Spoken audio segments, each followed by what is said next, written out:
we have a big problem. It's a problem that we've been waiting years for. Depth, players that are equally as good as the starters or can do a job just as much to some capacity. But Ethan Nwaneri, we have to talk, man. This guy is kind of like the forgotten child or player. I don't want to say child because he's 19.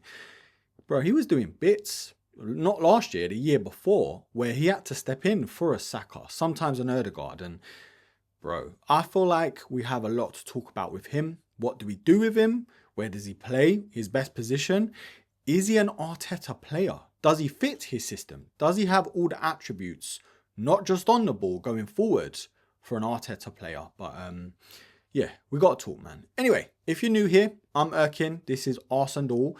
And we did actually talk about this in a little bit of a, how can you say, a subdued way on the podcast with Cass. The Gunners and Giggles podcast, we've just started it. So subscribe, like, shout out to Cass. Go give him some love as well over on his channel.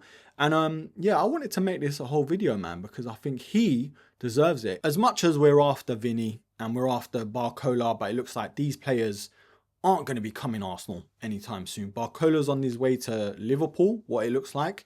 Vinny, apparently he's staying, which, I mean, if you're any level-headed Arsenal fan, you kind of knew that already. But it's nice to have these conversations with these sorts of players, you know. It's been a while since we had, Ozil, Sanchez, like elite players from like La Liga. Like, it's been a while, isn't it? Like, we've signed good players, don't get me wrong, but nothing of that caliber. Like, fans and rival players are like, ooh, hold on now, they're meaning business. But yeah, we'll get into that in another video. I want to talk on Nwaneri though, because bro, we saw that year he came in out of nowhere. He was 17?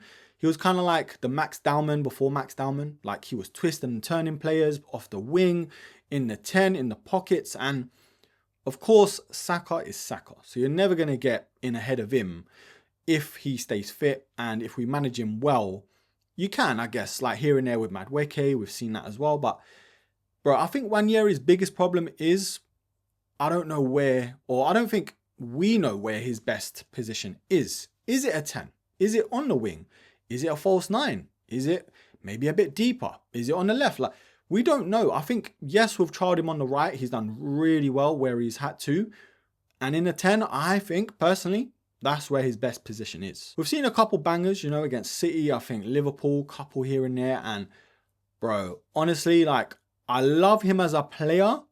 I'm just worried that he's not an Arteta player. And I think we've kind of seen that with him having to go off on loan to, where did he go to? Marseille? And yeah, we've kind of seen that because what Arteta wants, and we spoke about this on the podcast again, like from his wingers especially, he wants wingers that track back just as much as they attack, if not more, because we know about his system and, you know, players have to be in a certain way on the ball and a different way off the ball, like yada, yada, all that stuff. We know about that by now. And I think where Nwaneri is in his development, he's one of those flair players that hasn't been tainted by an Arteta philosophy and system, the same way a Jack Grealish was under Pep. Like, we saw him with Villa, bro, and even to some extent in Everton when he's been on loan.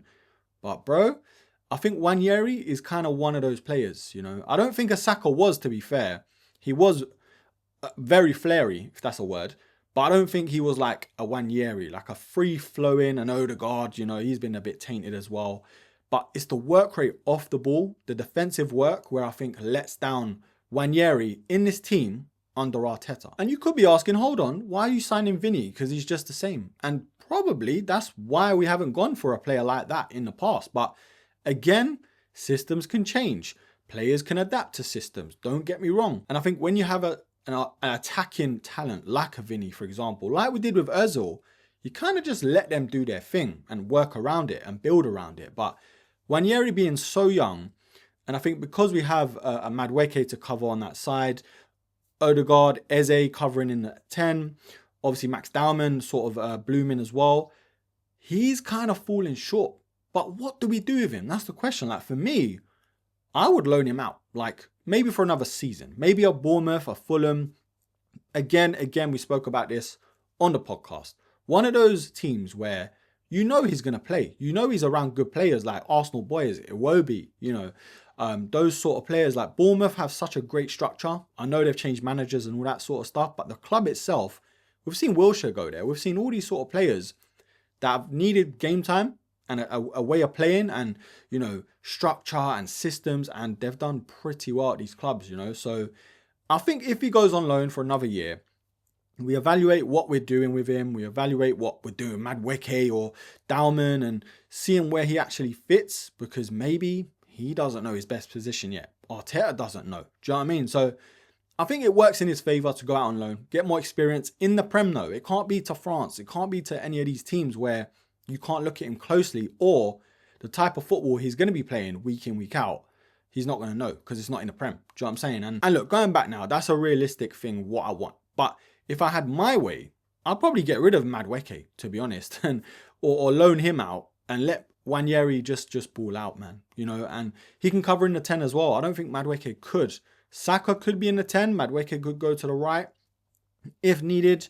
But again, I think Saka needs a bit of management, you know, playing management. What's the word? Time management. Game management. You know what I'm talking about. Him and Declan, I think, just need to be eased into this season. And that's why I'm a bit skeptical about loaning out Nwaneri or even selling him. And I don't think we should. But the guy's got talent, man. The left foot, the low centre of gravity, the finishing, the through balls. Bro, he's a baller. And it's annoying. It's frustrating because all these years where we've flogged these teenagers like Wilshere's, Fabregas's, Aaron Ramsey, like all these players where we've had to rely on them at such a young age. But now we have such a great abundance in depth, especially from youngsters. Dalmans, you know, Nwaneri, like there's so many coming through the Haaland project and even buying them like at a young age that we don't have to rely on these players, and it can work against us because we get rid of him. Like a Aiden Heaven, was he? He was all right. I mean, he weren't like pulling up trees, but you know what I'm saying? Like these sort of players where in the past we'd be like, no, we need to keep him. We need to play him at all costs every minute of the season. But now we can be choosy because we couldn't sort of sign the likes of an Eze, likes of a Madueke. I know it's not the best, but these players that are somewhat on a level or at par with our first starting 11 can still do a job, come in and play and do well where they need to, where they can. Nwaneri though, it's a big problem. It's a good problem, but it's a nervy problem because I don't know where Arteta is at with Ethan, because we still have Nelson, we still have Jesus, we still have these players that are fringe players that should be nowhere near this team still, bro. Still, Nelson, bro, I think when he came in, I had hair. Like, I think it's been that long. But look, let me know in the comments, what do you do with Ethan? Do you start him? Do you loan him out? Do you change his position? Do you trial him out in a different system?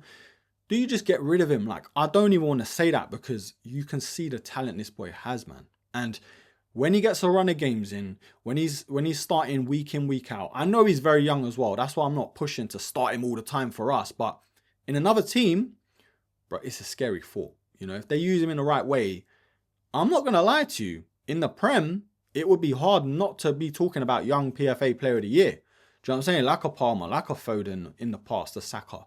But Ethan, bro, I really hope it works out for you because you're such a... It looks like anyway, on the surface, you're such a level-headed kid. You didn't let that season get to you. I didn't see no nonsense in the news. I don't know about France. I didn't really keep tabs on you over there. But I'm pretty sure Aubameyang kept you under his wing, hopefully in a good way. But yeah, man, I mean, he looks like his attitude is in the right way. He looks like he wants to work for the team, work for Arteta, fight for his place. And again, this boy has so much talent. That's what's scary. And I just hope we handle him the right way. We don't get rid of him. We don't think, because we spent so much, I think 50 odd million on Madueke, where we can get rid of this geezer for 20, 30 million. It's not even about the money. It's just about... anyone with a brain, a footballing brain, can see him and Max Dalman are the future of Arsenal. It's just unfortunate we got in a Madueke, which everyone was like, bro, why are we signing this guy when we got Ethan? We got Max coming in. I know Max is super young, even younger, but Nwaneri did get the short end of the stick because of the Madueke signing, you know. And look, Odegaard was out last season with big pockets of that season missing. Nwaneri could have came in, done a job. Even though we managed in the end, it's just things like that you have to question, like, is he even in Arteta's plans? Like, is he in favour, you know? But look, let's see, man. Let me know in the comments what you think. If you like this style of video, if you like this type of topic, you know, because we have to have these serious conversations. As uncomfortable as it is, as nervy as it can be. And look, the big questions are right now, who should we be signing? Who should we bring in? Who should we be prioritizing in this window? But also you have to think, who should we be prioritizing to keep and to play and make sure they are in Arteta's plans? Because a talent like this, they don't come around too often. With the attitude it looks like he has, you know, in terms of mentality, doesn't look like he's getting too big for his boots and all that sort of stuff. With the season he had at what, 17? He's 19, man. He's a baby. Do you know what I'm saying? And yeah, I just hope we don't mismanage him or let him go or just do something stupid, because we've seen it in the past, you know. But anyway, leave all your thoughts down below. And of course, until the next episode, wait, before I close this out. The podcast again, man. Shout out to Cass. Keep it locked. Subscribe, like, comment, share, all that good stuff. 8 p.m. UK time every Monday. We're going to waffle about Arsenal transfers when the season kicks off. It's going to kick off even more. Gunners and Giggles, man. What a great name. Do you know what I'm saying? But anyway, with all that said and done, until the next episode, take care.